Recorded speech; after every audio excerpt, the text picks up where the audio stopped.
সেই শিব মন্দির পাড়ার। তোকে অনেক ধন্যবাদ, তুই মন্দিরটা গেটটা খুললি বলে তোর জন্য আমার দেখা হয়ে গেল, ভেতরে ঢোকা হলো। তুই এখানে থাকিস নাকি? না না, আরামবাগে বাড়ি। আরামবাগ? ডাক্তারি করি এখানে। হ্যাঁ, বাহ বাহ। কোন ইয়া তোর? আমার হয়ে গেছে ইন্টার্নশিপ কমপ্লিট, এখন হাউস স্টাফ শিফট করছি। ওই সাবাস। কোন মেডিকেল কলেজে আছিস? দেবেন মাহাতো গভর্নমেন্ট মেডিকেল কলেজ। আচ্ছা, কোন ইয়ারে পাস আউট তোর? 2020-তে ক্লাস? ঢুকেছি আর কি, 25-এ বেরোলাম। আচ্ছা, 25 থেকে দেখে মনে হবে না, দেখে মনে হবে না, দেখে মনে হচ্ছে ক্লাস 12 কিংবা ফার্স্ট ইয়ার স্টুডেন্ট। কি আশ্চর্য ভাবুন। ঠিক আছে, কি নাম জানো? অর্পিতা রয়। তাহলে ডাক্তার বসে গেছে সামনে নাকি?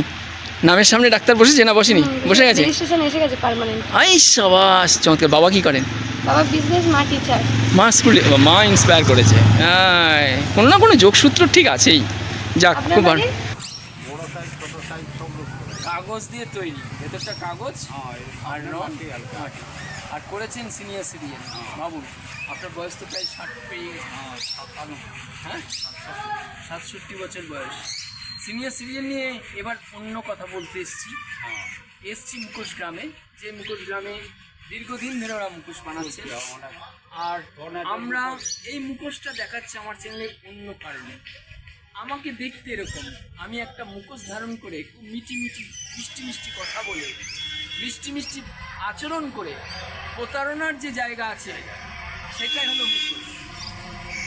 তো আজকে এলাম মুখোশটা দেখাতে, কারণ মুখোশ কোনোদিন অন্য কিছুর মুখোশ বানানো হয় না। আমাদের যে ছল চাতুরির মুখোশ সেটা ওরা তৈরি করতে পারে।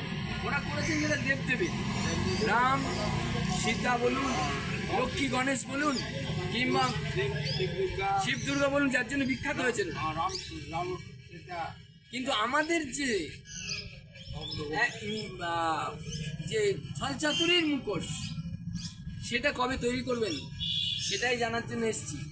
আর কঠিন কাজ, কিন্তু উনি 67 বছর বয়সে এখনো সিনিয়র সিটিজেন, এখনো সারলতা নিয়ে সহজ মাটির কাজ এখনো করছেন।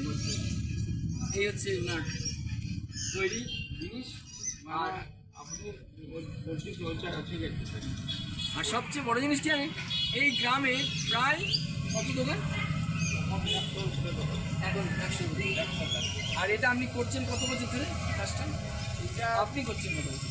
আমিও 10-12 বছর বয়স থেকে ধারাবাহিক একটা প্রফেশনেই রয়েছেন, প্রফেশন চেঞ্জ করেননি। আর না না, আমি বলছি এই মুখোশের মধ্যেই রয়েছেন, এইটাতেই রয়েছেন, পাল্টাননি। ঠিক আছে, উনি কিন্তু এই জবটাই করে যাচ্ছেন। অনেক ধন্যবাদ আমাদের চ্যানেলের পক্ষ থেকে।